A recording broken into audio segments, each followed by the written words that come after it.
So dogs are super cute, right?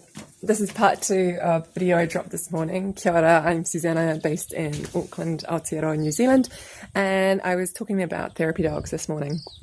And I thought I'd drop a part 2 with just a few links to some of those sites I talked about, and talking about some of the challenges, but also some of the exciting things. So 1, funding rules are changing, which means that for those that are funded through the disability support services, they may be able to use some of that funding towards training dogs, going on different wait lists. However, just do remember, Assistant Dogs New Zealand, there's no cost to the client, but there are other costs involved.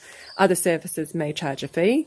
Not all will. Other funding options are the community grants through the Lotteries Commission, and you can just Google community lotteries disability grant and something should come up.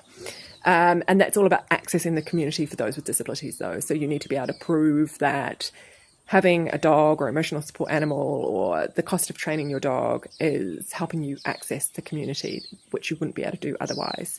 So, and you can contact them and they're a really friendly team. One of the tricky things for us was we all hit burnout. Once Cosmo was about 6 months old, all of us were in the thick of burnout, and it meant that we couldn't train consistently. And that was really hard because I think if we'd been much more consistent and, before he turned 1, we would have had greater success. And we would have, started with a plan of what do we actually want this dog to do and how they want to support us.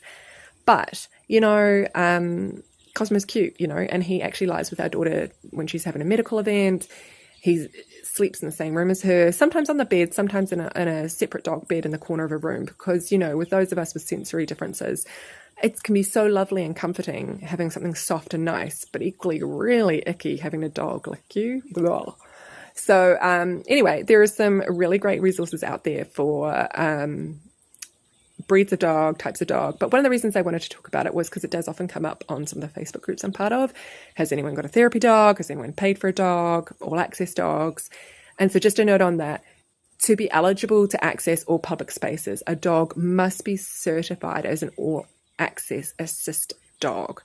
So the Assistant Dogs New Zealand Trust are currently the only crowd working with autistic families in that space. So if you want a registered all-access dog that a child can take to school or someone in your family can take to the zoo or anywhere, it needs to be a certified dog. So our dog, great pet, not certified, still helps with sleep.